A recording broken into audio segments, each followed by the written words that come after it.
Samarth, I want to begin by asking you, have mazars actually come up inside the reserve forest area, and not one but several? Bring us the latest from your investigations.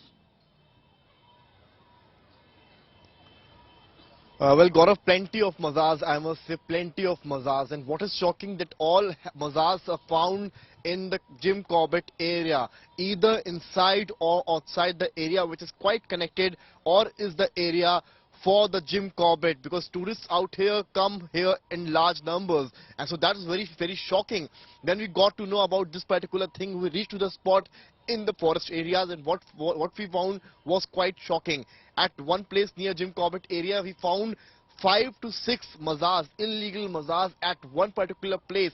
And when we moved towards them, it was around a difference of around 8 foot steps in each particular mazar. So you can assume that they could have been dispersed in a way of a blankets. So that was quite shocking. And another information which came to light was one name of one particular peer. Many mazars were formed, were erected on the same name. So that in was different also parts of quite Uttarakhand. shocking, Okay, stay with me for a moment. When mazar is erected. Yes, let me bring in Taslim Ahmed Rahmani for more on this. Taslim Ahmed Rahmani, Chief Minister of Uttarakhand, Pushkar Singh Dhami says this is jihad, land jihad. Some on ground are calling it Mazar Jihad. Build a mazar inside a reserve forest area, then build a place of worship around it, then build a place to stay, and then an entire property, illegal property, is inside a reserve forest area, sir. See, Gaurav, I know Pushkar Singh Dhami ji for last many decades even.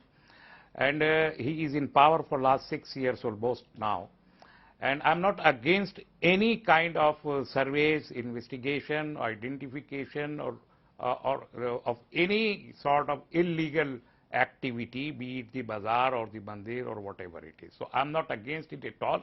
He's well within his right to conduct any such investigation, and it must be appreciated if any illegal activity is going on anywhere in his state or elsewhere in the country. Okay. But I'm against the word, the term used herein, that is the Mazar Jihad or the land jihad. You see, jihad is a very sacred word mentioned in the holy book, Quran. So when there is a sacred word is used to polarize or demonize a community or a religion, then it is objectionable. Okay. You see, all these people who but you're okay if it is an illegal, if it's an illegal mazar, it should be removed. So you cannot equate the criminals to a religion. Fair enough. But you're okay with mazars being removed if they're illegal? If it's an illegal mazar, it should be removed. If they are illegal, must be removed.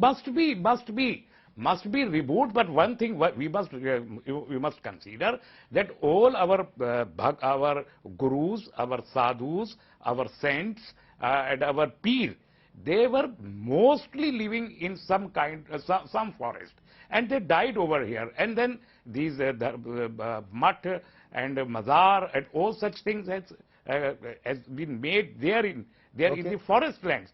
So we must not identify it blanketly and squarely that everything is illegal. But you will concede if a person dies, illegal, must be if a person dies, he will be buried in one place. One person who dies cannot be buried in multiple places, right? I'll just come to that point in just a moment. Obviously, I'll come to that point. I'll come to that point. One person will be buried at one place only. Okay, because Samarth has a story to tell you and our viewers. But Munna Singh Chauhan, sir, if there is a Peer Baba and if there is a Mazar, people will pray there. If a Peer Baba was living inside a forest area and he died there, he'll be buried there. Why is your government removing it? And why is your government calling it Mazar Jihad or land jihad?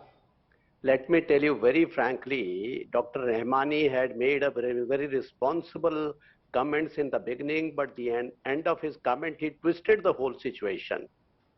This is not a question of burying or laying a grave of a Baba in one place or the other place. It is a systematic expansion, be the plan, be the agenda over the last few years. There is a spurt of such Mazars in the deep forest areas, not only the forest areas, even on the Panchayat land and so many other places.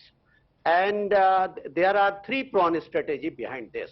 One, we have seen in the recent past people making slogans of a particular community saying, "Jo jameen sarkari hai, wo jameen hamari hai." One. Dusra, the second one is forest areas are a safe haven for kind of a miscreants to use it as a hideout. I'm making this comment very responsibly. This is a safe haven for the miscreants to use it as a hideout. In the recent past, this kind of a Mazars has come up in a large number in the forest area. Therefore, you're right to comment it, and our Honorable Chief Minister has rightly said it. This is a Mazar Jihad. This is a kind of a systematic agenda to grab the government land in one pretext or the other pretext. Let me ask one question to Dr. Rahmani. Dr. Rahmani is a very informed and very well-read person. Let me ask him one question.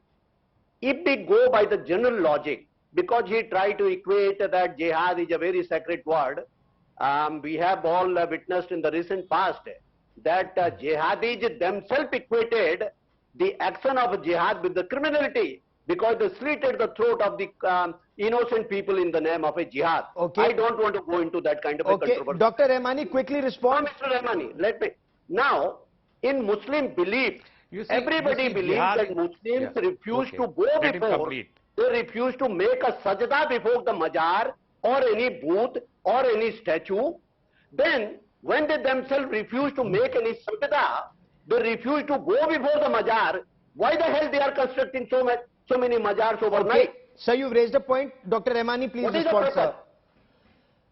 The whole idea is to change the demographic pattern